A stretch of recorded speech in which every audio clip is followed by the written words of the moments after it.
Democracia no hay unidad también. Hola, ¿qué tal amigas, amigos televidentes en Extra Plus? Un gusto saludarles, darles la bienvenida, sumando vigores en Extra Plus. En esta ocasión conversamos con el doctor Panora Avendaño, constitucionalista, además de catedrático universitario.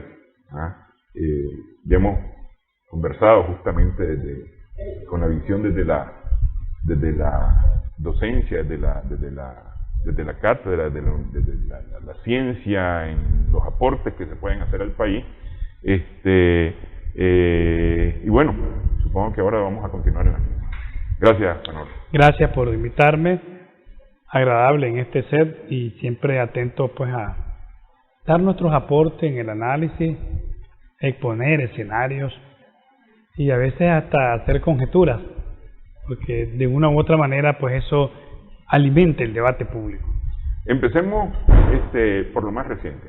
A ver, este miércoles por la mañana sesionó la Organización de Estados Americanos. A pedido de la Secretaría General se incluyó el tema de Nicaragua, que efectivamente se abordó. Presentó un informe tanto el secretario general de la organización, Luis Almagro, como la comisionada de Derechos Humanos, la presidenta Rejola, de la Comisión Interamericana, la presidenta, la señora Rejola. Pues tal vez a Nicaragua no le sorprende mucho esos informes, porque básicamente vienen repitiendo lo que han dicho en informes anteriores, pero la idea era lograr un pronunciamiento fuerte contra Nicaragua. Es decir, la idea de la sesión era y de introducir este tema era lograr un pronunciamiento contra Nicaragua. Sin embargo, de los informes y de las exposiciones no pasó a mayor cosa. Pensando que en el año pasado, para el caso de Venezuela, la OEA desconoció las elecciones desde el momento en que hizo su declaración. Indudablemente que sí. Ayer algunos medios me preguntaban qué iba a pasar, y yo también igual, como has expresado vos, dije no pasará a mayor cosa. Una preocupación, el interés de superar la crisis en Nicaragua, la necesidad de buscar un reencuentro entre los actores nicaragüenses para construir un proceso electoral aceptable, creíble a nivel de la comunidad nacional e internacional, y también abordar los temas de los derechos humanos. ¿Por qué no hay más contundencia? Encontraría yo dos razones. La primera, no está cohesionado ese hemisferio en la OEA. Es más, no está cohesionada Centroamérica. Después de Costa Rica, no fue una voz beligerante, ni a favor ni contra el resto de Centroamérica. El Cono Sur con problemas serios, México con una política que cuando uno se pregunta a qué se debe esa indiferencia de México. No se da cuenta que es una tradición mexicana. Primero plantean sus problemas y ven sus relaciones bilaterales. Posteriormente, México juega a las plataformas hemisféricas para determinar un voto o una condena a algo. Y cuando ha logrado mediar en momentos históricos, se pone en un plan de una neutralidad activa. Tal vez vos recordarás aquella declaración de Francia y México sobre el FMLN, declarándolo beligerante. Esa fue la última acción mexicana donde se convertía en un protagonista para resolver un conflicto interno de un país. Después vimos Contadora bien neutral al lado de otros países, y hemos visto a un México manteniendo una política exterior centenaria prácticamente, de manteniendo esos ejes. No esperemos de México una beligerancia activa, claro, esperemos una neutralidad activa. De México, la política Estrada, ¿no?, que es el respeto a la soberanía e independencia de los países, ¿no?, la no injerencia en los asuntos de otros países. Sin embargo, por ejemplo, mencionabas el caso de Contadora, y México no fue exactamente neutral en el sentido porque es decir, sí tomó acción. Sí. Es decir, al final de cuentas sí tomó acción.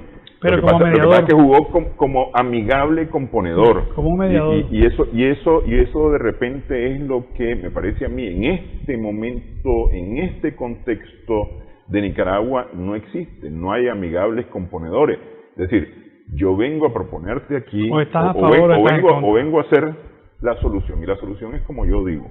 Sí, o estás a favor o estás en contra. Sí. Ese es un problema que tiene América Latina, si no solo Nicaragua. Caso Venezuela, palpable, dentro de la OEA. Entonces, tenemos problemas serios en Centroamérica y tenemos problemas agudos en el resto de América Latina. Estamos pasando por un momento muy difícil de la OEA, y estos momentos se han vuelto un letargo. Esto comenzó en el 90, dando los primeros síntomas. Entramos al nuevo milenio y se presentaron, y ya tenemos 2 décadas de una OEA que no sabe a veces cómo responder a las nuevas realidades sociopolíticas de América Latina. Pero no solamente que no sabe responder a las realidades... Y tendrá buenas intenciones, no lo dudo, ¿verdad? Pero no solamente Fanor, tal vez no lo verá así, pero yo lo que veo es que la OEA está respondiendo a ciertos intereses específicos que no son necesariamente los intereses del resto del continente. Te pongo el caso de Bolivia, es decir, han sido universidades, han sido centros de estudios científicos lo que han demostrado que el informe de la OEA en Bolivia fue un informe que no reflejaba la realidad de la elección en el 2019, en el 2019, con el presidente Evo Morales, lo que condujo a toda la situación yo respeto mucho tu decisión, y la evidencia de esos informes no te las pongo en tela de duda. Lo que sí pongo en evidencia, además que yo apoyo mucho al pueblo boliviano, a este pueblo que da el primer ejemplo en América Latina de convertirse en un estado plurinacional. La verdad es que quien violenta, y el génesis de esa acción, es Evo Morales y el MAS, cuando violentan un referéndum. Entonces, en el análisis político yo no te puedo irme a lo último, sino analizo el génesis, la originalidad. Y nosotros lo dijimos, inclusive en tu programa. Acordate que el informe de la OEA no hablaba de ese génesis. Lo que decía era que había habido un fraude en las elecciones, y fueron muy claros en señalar un fraude que no hubo. Puede decir, el fraude que hubo o no en el voto, yo te lo voy a respetar, como te dije. Pero sí que Evo Morales defraudó la voluntad popular de entrada al imponerse. Entonces, entraríamos a un análisis sociopolítico, histórico de Bolivia, del pueblo boliviano, que no deja de ser interesante, pero que tendríamos que tener las tesis y antitesis. El principal fraudulento El principal fraude fue violentar la voluntad popular de un pueblo que dijo que no tenía que reelegirse, Evo Morales, y se impuso para reelegirse. Desde ahí ya no son regulares, desde ahí no son elecciones legítimas, desde ahí ya están en entredicho. Lo que venga, defectuoso o no, es válido analizarlo, pero no te puedes alejar de una realidad que la raíz política de ese conflicto cuenta. Claro, no, yo estoy totalmente de acuerdo con vos, pero es decir, y lo lamento por Evo, y lo lamento por García Linera, que tengo mucho aprecio, pues, y teníamos bastante comunicación hasta hace poco, que era el vicepresidente, y le dijimos varios a García Linera, no te metas, y había dicho él que no iba a ir a la elección, y le había dicho a Evo que no. Y yo fui uno de los principales apoyadores del proceso político, y está en la página web de la presidencia de ese tiempo de Evo, de que yo apoyaba como intelectual y constitucionalista el desarrollo político del Estado Plurinacional de Bolivia, y no me arrepiento. Y fuimos los primeros que le dijimos a Evo que no tenía que reelegirse si el referéndum estaba determinado. Una referencia muy importante también, porque no hay que hablar solo de lo negativo. Cuando hubo 3 o 4 años antes un conflicto en todo Bolivia contra Evo, no hubieron ni 2 muertos, y Evo solucionó el conflicto y el MAS. Después de lo de la OEA y grupos exacerbados, hubieron muchos muertos y heridos, e incendios y vandalismo. Y después, cuando llega el gobierno que se impone en la salida de Evo, no supieron administrar la crisis también, y eso también hay que admitirlo. Y la que quedó de presidenta interina después quería quedarse con el poder, eso dañó aún más el conflicto.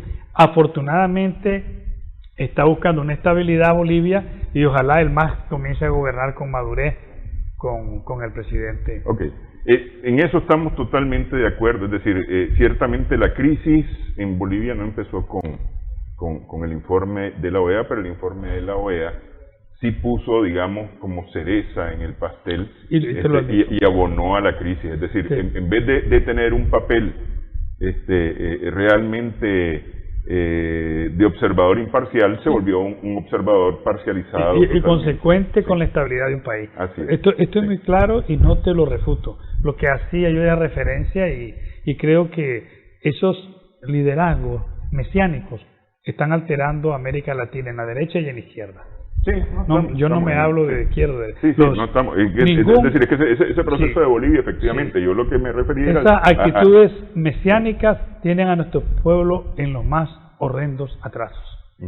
Bueno, pero volvemos a la OEA, porque hablamos de la OEA. Yo lo que te decía es que yo veo que la OEA efectivamente está tomando partidos, y no está necesariamente defendiendo institucionalidad. Voy al caso de Colombia. Es decir, vos ves que en Colombia hay una alteración del orden público, hay alrededor de 30, 40 muertos ya, con casi 2 semanas de protestas, protestas que han tenido una mínima y muy poca acción vandálica que más bien ha sido exacerbada por algunos medios para referirse a esas protestas, pero lo cierto es que las protestas han sido totalmente en su mayoría pacíficas, y que han tenido la represión de la policía, pues, de las fuerzas de seguridad, el ESMAD, de los escuadrones móviles, los aparatos de coerción y la represión. Y sin embargo, fíjate que yo estaba viendo la transmisión de la OEA a través del YouTube, la transmisión en vivo, y la mayoría de los comentarios durante la transmisión eran sobre Colombia. Evidentemente no se iba a tratar Colombia porque no estaba en el orden del día. No estaba en la agenda del día. No estaba en el orden del día, pero es decir, la gente está demandando hablar de Colombia y la OEA no está hablando de Colombia, por ejemplo, donde hay un problema serio. Yo te podría, en ese sentido, bueno, en primer lugar también creo que debería de ser una obligación política moral que el hemisferio dirija su mirada hacia lo que pasa en Colombia. Ahí, eso es incuestionable. Pero lo que vos me señalabas, ¿qué responde la OEA? Yo me atrevería a plantearte un análisis de hasta dónde de verdad responde a los Estados Unidos y hasta dónde responde a una ambivalencia, a algún abstractismo que no lo hace tener su propio norte. Si de verdad respondiera la OEA como grupo hemisférico a los intereses de los Estados Unidos, se hubieran hecho un montón de cosas. Ya se hubiera aplicado la Carta Democrática para Nicaragua, ya se hubiera embargado como se embargó a Cuba hace más de medio siglo, y un sinnúmero de cosas más. Está ahorita la OEA como un edificio de gelatina. Ni le sirve totalmente a los Estados Unidos, ni le sirve a los intereses de los grupos de izquierda que tienen gobiernos en América Latina. En un momento dado, logró dominarla Hugo Chávez, con esa su influencia. Estuvo por 8 a 12 años así, entre fuerte y blandamente tirada a la izquierda, si vos te fijas. Funcionó, sí. Creó instituciones democráticas, fortaleció, y después vas ahora... Contrario a todo eso, lo que hizo fue provocar la creación del CELAC, por ejemplo. Así es, perfecto, ¿verdad? Y estuvo controlada, inclusive Insulza, que primero fue contra Chávez, después fue ratificado por Chávez, si te acuerdas de eso. E Insulza deja a Almagro con el apoyo venezolano. Todo eso ya lo sabemos. Pero yo no me atrevería a decir que responde totalmente a los intereses de los Estados Unidos. Es más, como toda potencia, Estados Unidos quisiera acapararla, pero tampoco la tiene. Ahí se te impone una política, aunque sea un país tirado a la derecha y amigo de Trump, Brasil, el presidente, pero no lo ve beligerante a esa potencia. No ve beligerante a Argentina. Argentina es la otra cara de la moneda en materia de política exterior de México. Pues no ves a Argentina beligerante también hasta con los mismos partidos de izquierda y gobiernos de izquierda. Argentina picha su juego. Pues no ves beligerante al Estado del Ecuador. Ni cuando estaba Correa mismo, el Ecuador tenía una beligerancia total más que en lo que pertinente a el grupo del ALBA y cuando tenía sus intereses financieros con el grupo del ALBA. Pero no viste vos a Correa en una beligerancia total en Sudamérica, ni viste al presidente Moreno, ni estás viendo al presidente Lasso. Es más, hoy Lasso saca un Twitter agradeciéndole a Rusia que le va a dar su vacuna, no sé si lo viste. Y está bueno, no lo veo malo, está excelente, lo aplaudo. Lo que te quiero decir es que los países sudamericanos tienen en un contexto actual muchos problemas. La problemática chilena no lo deja ser beligerante en política exterior.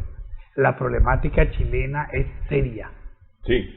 Seria. Bueno, y no me digas la peruana. Ahora lo vamos a ver, este domingo lo vamos a ver en las elecciones constituyentes, ¿no? En las elecciones municipales y constituyentes. Sí. Y lo vas a ver ahorita también en el Perú. El problema del Perú también, un problema de inestabilidad política en su máxima expresión. Los dos finalistas para la segunda vuelta no llegaron al 18% de voto. Los dos finalistas en la segunda vuelta no suman 35% de voto los dos juntos. Eso te demuestra una inestabilidad política de un país tan grande como el Perú, con mucha tradición jurídica, con un desarrollo económico aceptable, con una influencia asiática preponderante. ¿Dónde está Sudamérica? Y te vas a Colombia. No mencionemos Venezuela porque tiene un conflicto, va por los 3 décadas de conflicto Venezuela, fíjate qué curioso. Pero te miras a un Colombia que la sociedad colombiana no se puso ni siquiera de acuerdo con el diálogo guerrilla-gobierno, que es lo mejor que les podría haber pasado. Y se encuentra con un troglodita de nombre Uribe, que se opone a los diálogos y consenso porque él no está de protagonista. Por un lado, y además para él la solución es la violencia. Exactamente, y además de eso, que es lo que ha empujado en nadar en el río de sangre para que él, nadando, después flote en un liderazgo de un río de sangre del hermano y noble pueblo colombiano, al cual los nicaragüenses, vos sabés cómo nos queremos con Colombia y cómo nos sentimos entrañablemente amigables, hasta tal punto que el Estado de Nicaragua ha preferido calmarse, hablando de Estado, ¿verdad? No vayan a decir que soy orteguista después, los medios de comunicación que te monterean a vos. El Estado de Nicaragua ha dejado una pausa para no tener conflicto con el hermano pueblo de Colombia. En el caso de las aguas territoriales en el Caribe. Y yo creo que es sabia esa decisión. Pero ese es el conflicto que tenemos en América del Sur. ¿Cómo lo vas a ver beligerante y cómo lo vas a ver, si vos lo analizás, que Estados Unidos va a hacer uso de eso? ¿Cómo va a dominar Estados Unidos el voto argentino? ¿Cómo va a dominar Estados Unidos el voto uruguayo, aunque sea de derecha hoy día? ¿Cómo va a dominar Estados Unidos el voto chileno con su conflicto que tiene? Trasladate a Centroamérica. Trasladémonos a Centroamérica. Ninguno de nuestros países, de los 5, pues apartemos Panamá, ninguno de los países de Centroamérica, ninguno tiene estabilidad política, económica y social que pueda decirse esté en un estándar de arriba del 60%. Si analizaras Costa Rica, no tiene ni una estabilidad política segura, mucho menos una estabilidad social. Costa Rica es una bomba de tiempo guardada en un escritorio de plástico.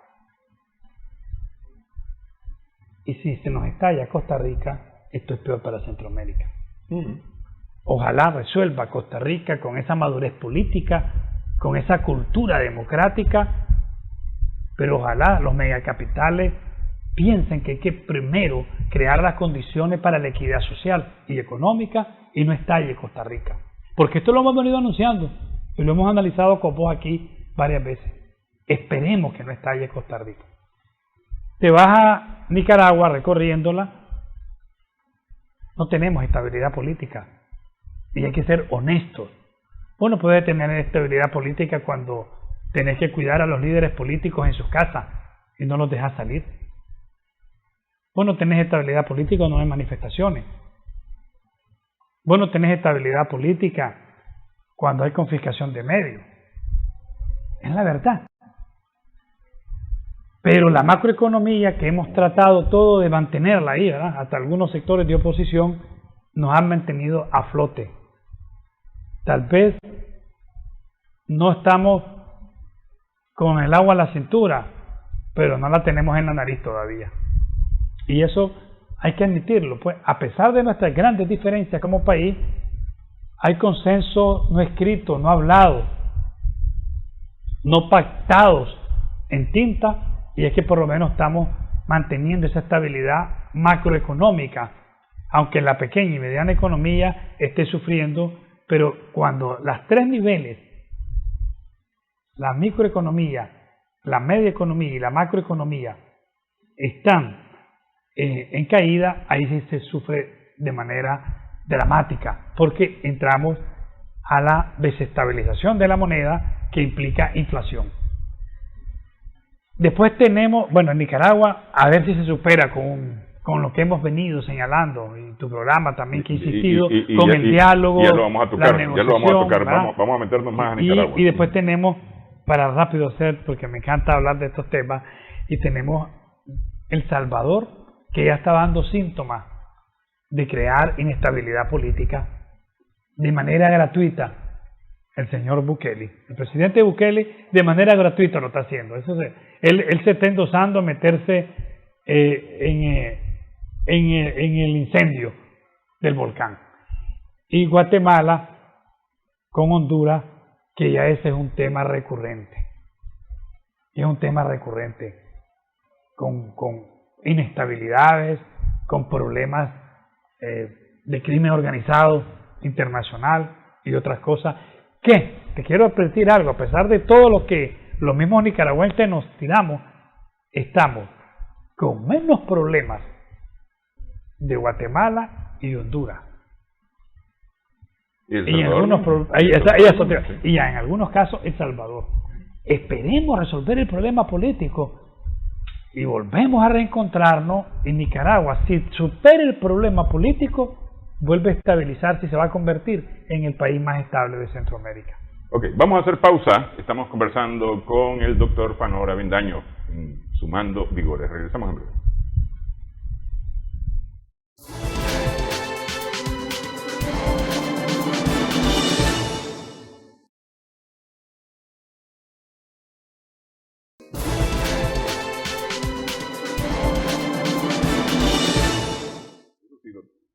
Continuamos en Sumando Vigores, estamos conversando con Fanor Avendaño. Ok, voy a rescatar, para que nos metamos ya al tema Nicaragua, voy a rescatar tanto de la señora Urrejola como de el señor Almagro, dos pedacitos de sus intervenciones. Ambos coinciden en que Nicaragua ha incumplido al no acatar las recomendaciones de la Comisión Interamericana de Derechos Humanos y de la misma Organización de Estados Americanos. No sé, yo te voy a decir una cosa, yo te recomiendo que no te pongas ese saco porque aquí hace calor. ¿Entendés? Es decir, esa es mi recomendación, ese es lo que yo creo, ¿no? Pero es opción tuya si lo querés o no lo querés tener. ¿Entendés? Es decir, yo no te puedo decir, es que Fanor cumplió en el programa porque vino de saco. Cada quien. Tienes razón. Me parece que por ahí hay como una especie de falacia, es decir, incumplieron porque no acataron las recomendaciones. Las recomendaciones son eso, son recomendaciones y no son vinculantes, no necesariamente son vinculantes.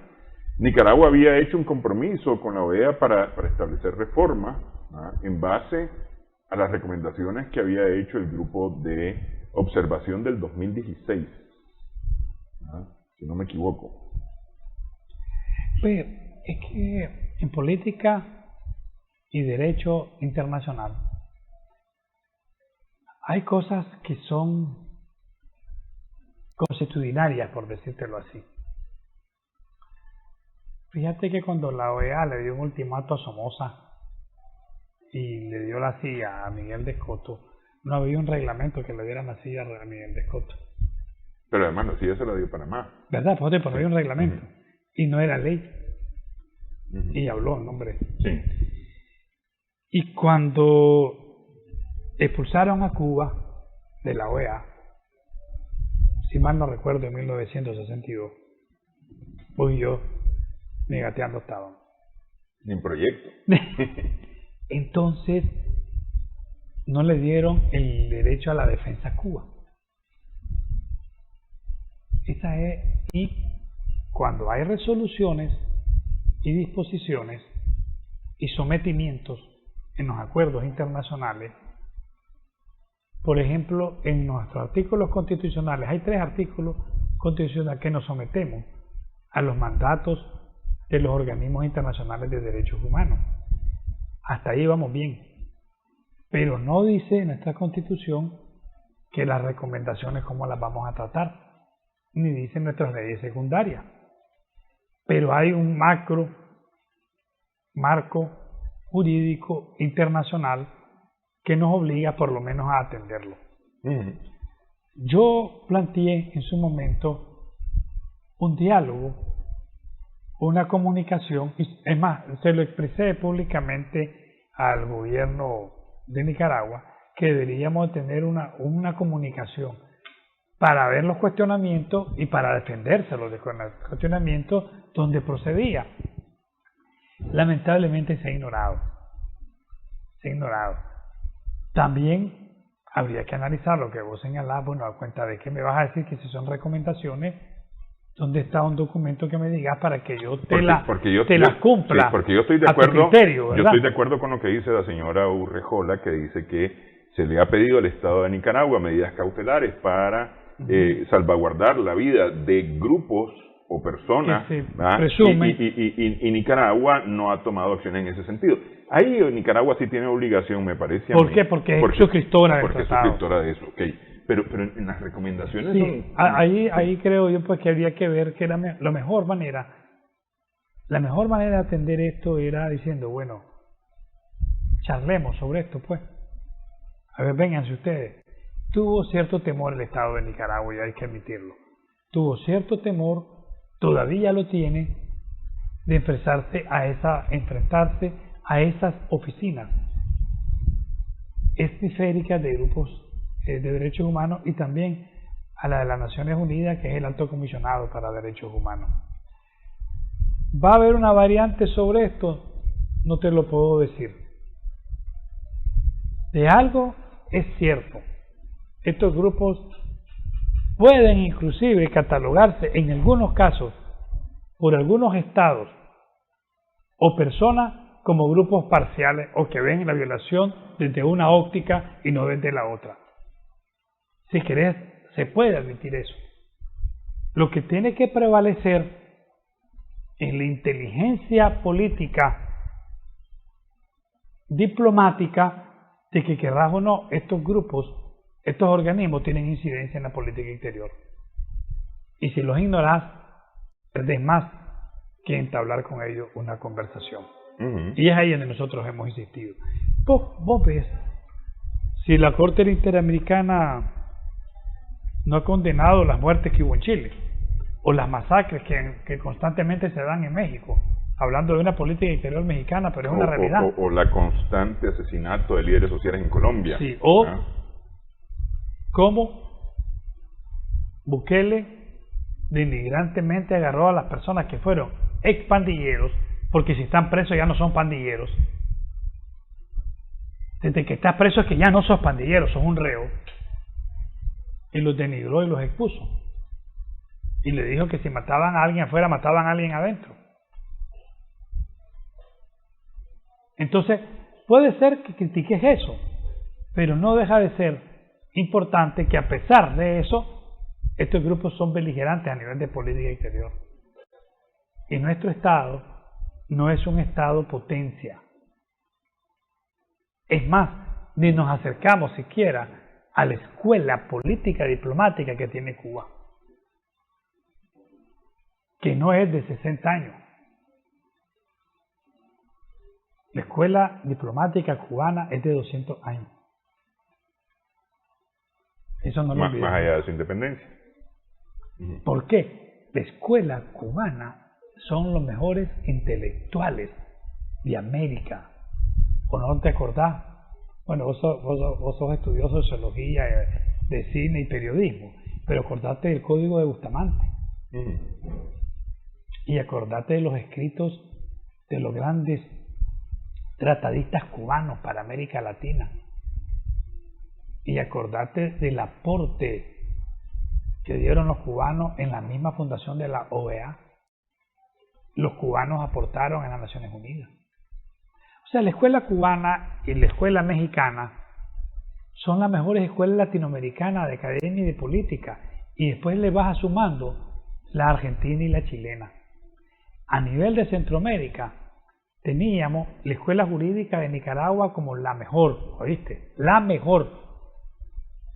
Pero no hemos sido así en la mejor escuela diplomática, a pesar de que Nicaragua tuvo un tiempo la decanatura en América Latina, en Washington propiamente, de la diplomacia.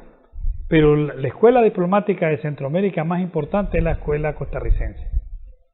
Entonces, de todo esto, ¿qué te quiero decir? De que Nicaragua debería, en esta trayectoria de política exterior, bajarse de una nube y decir, ¿cómo componemos? Yo les había sugerido públicamente, y creo que aquí también en tu programa lo hice, de recomponer la Procuraduría de Derechos Humanos. Que no fuera el presidente Ortega que doblara el brazo, pero que la Procuraduría invitara a estos organismos a practicar. No se hizo. Sí, eso lo mencionamos aquí en el programa. Aquí lo hicimos. Sí. Ese no se hizo. ¿Qué cosas? Porque dice el secretario general de la OEA que las reformas son totalmente cosméticas y que no garantizan una elección, de acuerdo a sus palabras, justas, transparentes,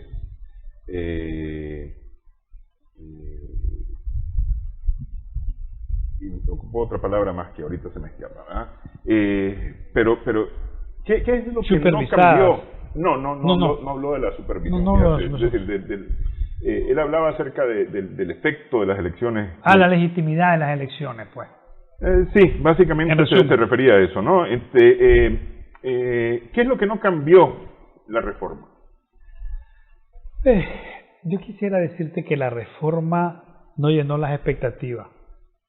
Yo creo que ni del mismo partido de gobierno. Y evidentemente nunca, es decir, a como estamos en este momento en Nicaragua, ni que hubiese tomado al pie de la letra la recomendación de la OEA, me parece a mí, iba a satisfacer a todo.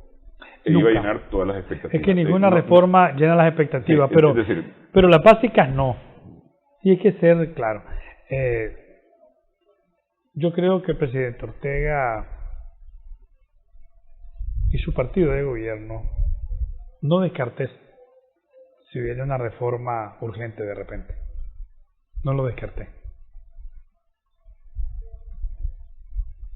Que menos de una semana, en cualquier de estos meses, se te presente una reforma y se te vaya a la asamblea. Pero ¿qué cosa no se cambió?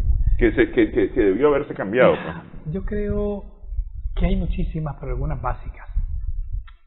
El rol de los fiscales, la conformación de la Junta Receptora de Votos, los procesos de impugnación, el procedimiento más claro de la observación y el acompañamiento. Ya llevo 4, ¿verdad? Muy importante la libertad en el ejercicio político de los partidos de nombrar a sus fiscales sin ponerles trabas, y que no pueda el Consejo Supremo Electoral en discrecionalidad cambiarte un miembro de los consejos o de la Junta Receptora de Votos. Hay también la necesidad de que cada fiscal pueda tener este instrumento que aquí lo hemos señalado para tomarle foto a esa acta y mandársela a su partido político, y le prohibieron tener un celular, aunque dejaron que estuviera en la tabla de aviso, pues pública en el principio de publicidad, pero aunque sea ahí podría tomarle foto en un celular y mandarla a su partido político, y te sirve para un conteo rápido. Esas cosas no las tiene la ley, no las tiene. La distribución del financiamiento. Vos no puedes decir que como en Estados Unidos no te lo permite, o en Costa Rica, en Nicaragua con su realidad socioeconómica, no puedes admitir que te formen los fiscales o que te den capacitación electoral. Esa es una educación cívica. No, además necesaria. Pues, necesaria. Entonces, esas cosas... Yo estoy clarísimo esas que cosas vos... las necesitamos. Porque fíjate bien, yo creo que el tema de observación es innecesario siempre que el partido tenga a sus fiscales preparados y listos para... Porque es decir, no va a ser ni la Unión Europea, ni la OEA, ni Rusia, ni China, ni Estados Unidos los que van a venir a defender el voto. Ni te van a cubrir 7.000 juntas. Así es decir, aquí... No van a venir con contingente, mucho menos ahora con el COVID. A mí me parece que son los fiscales. Sí, pero ahí te estaba dando mis razones, ¿verdad?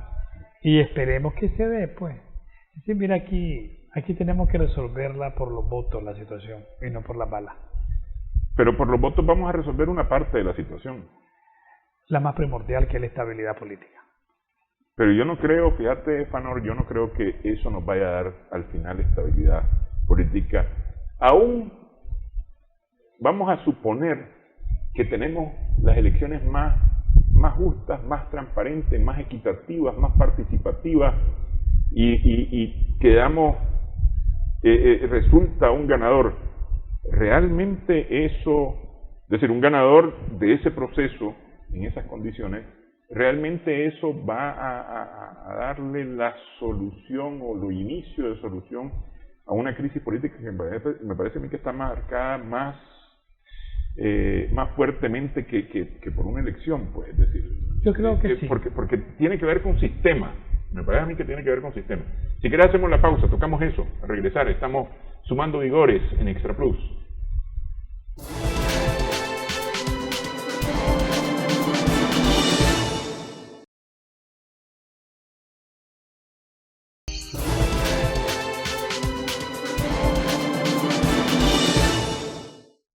Continuamos sumando vigores en Extra Plus.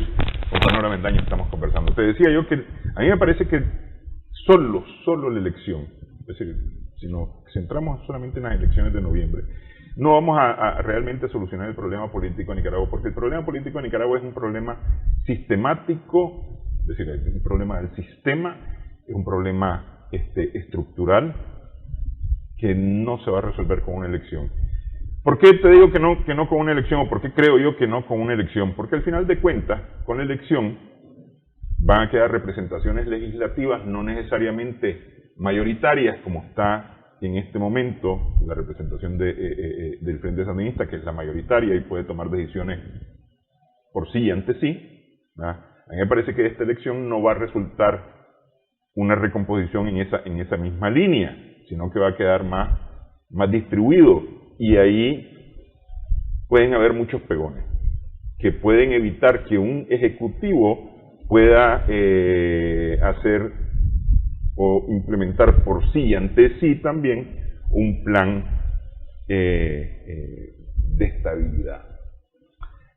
Yo sí creo que puede ser el inicio de un proceso de diálogo extenso. No intenso, pero sí extenso. Se necesita dialogar por la nueva estructura jurídica. Se necesita dialogar por el nuevo modelo económico. Se necesita dialogar por la problemática social y la exclusión social, que es un tema primordial. La educación, la fuerza pública. Todo eso necesita ser dialogado. No es que se va a resolver de inmediato. Aquí dijeron que el presidente Ortega dice que va a negociar hasta después de las elecciones. Ojalá negociaran ante todo. Pero el que venga va a negociar después de las elecciones, querrás o no. Esa es la verdad. Si Ortega gana, va a tener que negociar. Si el PRD gana y su candidato, va a tener que negociar. Si el CPRD gana, o si el PLC gana, no sabemos qué va a ser el candidato del PLC. La cuestión es que todos los actores políticos van a tener que sentarse si quieren que este país marche con una mediana estabilidad. ¿Un diálogo entre quiénes? Yo diría, y siempre lo hemos sostenido, tiene que haber varias mesas. Tiene que haber una mesa política, tiene que haber una mesa económica, primordialmente. Y no se podría descartar una mesa social, educativa social. Pero de las tres, tienen que después marchar en un solo horizonte y determinar acuerdos que se conviertan en política de Estado, no necesariamente en políticas de gobierno. El gobierno que esté la ejecute y el que viene la vuelve a ejecutar el otro. Tienen que hablarse sobre políticas de Estado. Necesariamente, Sí. Eso yo estoy totalmente de acuerdo, y yo lo he propugnado, tenemos que hacer un plan de nación. Un plan de nación, exactamente, un plan de nación. Bueno, ¿qué educación queremos para 15 años? Que tenemos problemas, que es partidista la educación, que es ideológica. Esos elementos se quitan, pues. Pero las cosas buenas de esta educación se rescatan. ¿Qué educación universitaria necesitamos? ¿Necesitamos más egresados de tantas universidades? ¿O necesitamos técnicos? Estamos creando egresados de las universidades para convertirlos en un ejército de desocupados. Porque en este momento la educación además no camina hacia el emprendimiento. Sí. Es decir, camina hacia la gestión del empleo nada más. Pero además de eso, asumí que fuese así. Pero requerís lo técnico. Claro. Y no se está fortaleciendo lo técnico. Hay que redefinir la naturaleza estratégica de INATEC. Hay que redefinirla. Fíjate que hace poco conversé con un muchacho que, ¿qué pasa estudiando? Me dice, que va a dar clase, pues, en una de las áreas nuestras del colegio, que salió de INATEC de inglés. Sabía más inglés los chavitos de 5º grado que él. Y llegó con los títulos de INATEC. ¿Quién está supervisando INATEC? ¿Quién está abusando y haciendo fraudes en INATEC? Porque tal vez el sentimiento del gobierno es que saque buena gente. Porque efectivamente hay gente de INATEC bien hecha. Hay centros de técnicos en aire acondicionado o en mecánica que están haciendo excelente trabajo. Pero hay áreas que se han politizado y están regalando los títulos. ¿Quién denuncia eso? Que eso no tiene ton ni son, además. Además no puedes decir que es una política dirigida, sacar mediocre. Nadie está diciendo eso. Entonces, ese análisis en una comisión técnica de una política de Estado es vital. Necesitamos dar el salto a lo técnico. Y el emprendimiento ¿qué entendés por emprendimiento? Emprendimiento no lo entendamos como política informal de la economía, de agrandar el sector informal.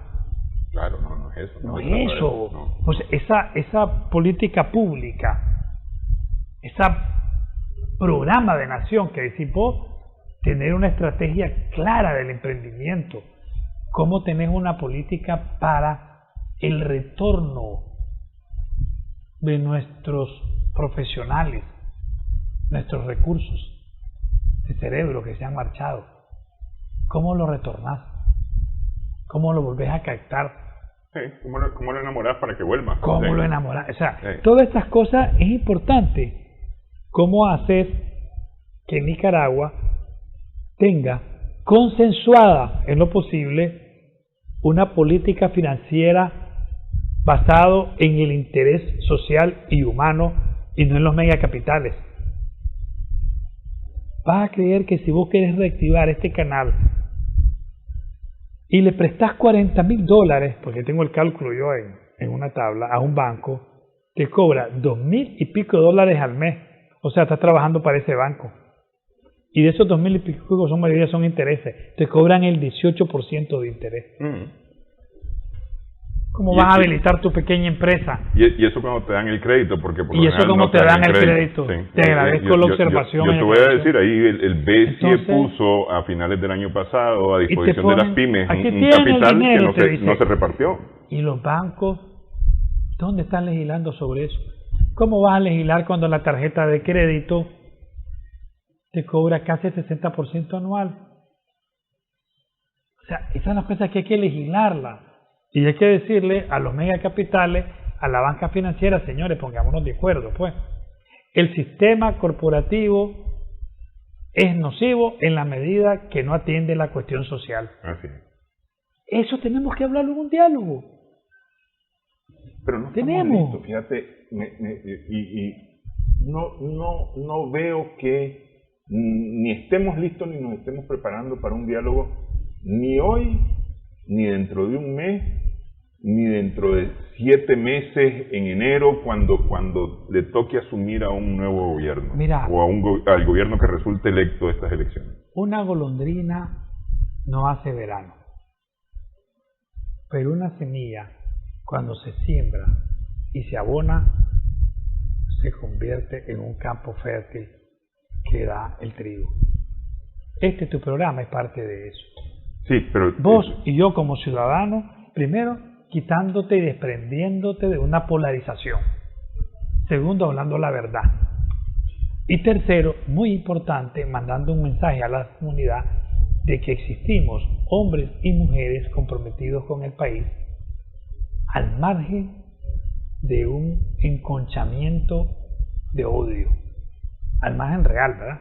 porque todo el mundo dice que no nos odiemos y te haces el mártir, pero es mejor no hacértelo y decir, vos sos importante, el gobierno es importante, el partido de gobierno es importante, sectores de la oposición y sectores económicos y sociales son importantes. Y al fin y al cabo, en un país que tiene recursos naturales, pero que no los hemos potenciado, y tenemos una historia común, y tenemos el privilegio de ser nicaragüenses, tenemos que entender que la solución somos todos. Y cuando nosotros entendamos que la solución somos todos, nos vamos a enrumbar a la estrategia de un bien común. No con la perfección, como vos decías, no hay nada perfecto. No. Ni va a terminar la corrupción. Pero es lo que yo te decía antes de empezar el no. programa. A mí me preocupa seriamente que aquí los nicaragüenses no vemos nuestras coincidencias, no vemos nuestros intereses coincidentes, sino que vemos nuestras diferencias. Y nos preocupamos al máximo por nuestras diferencias y eso es lo que nos está separando. Te pongo el caso de la oposición, es decir, de todos los grupos de oposición. Y digo, y voy a remarcar, los grupos de oposición en plural, que no han logrado ponerse de acuerdo, teniendo el interés común de derrotar en las elecciones al Frente Sandinista, no se ponen de acuerdo para correr juntos. Es decir, entonces, están poniendo sus propios intereses particulares, no voy a decir personales, particulares, a los intereses del grupo, de ese colectivo. Sí, y lo importante es eso también, que tenemos que ir aprendiendo y que la gente, la población sepa que no somos perfectos. Y entonces la población en este proceso electoral tiene que estar muy consciente que querramos o no, vamos a tener hombres y mujeres en uno y otro lado que no son los perfectos, pero hay que buscar las mejores opciones. ¿Por qué? Porque no nos vamos a diluir en que se vayan a unir, no, ya no se unieron. Pero mejores opciones, fíjate que ahí sí, y eso ni siquiera estaba previsto que se tocara en las reformas electorales, pero la verdad es que las mejores opciones están en una elección uninominal, por eso digo, eso ni siquiera estaba previsto tocarse en una reforma electoral, pero las listas no son exactamente las mejores opciones de la ciudadanía, son las mejores opciones de los partidos. Sí, tenés razón, sí. Totalmente. Voy a quitar esto que no nos atrasa. Sí, fíjate que yo creo, para saber y entender, Nicaragua tiene una oportunidad siempre y no hay que desmayar. Pueden surgir también liderazgos, y si no con los que están, pero hay que ir creando las condiciones para tener, diría yo, en un país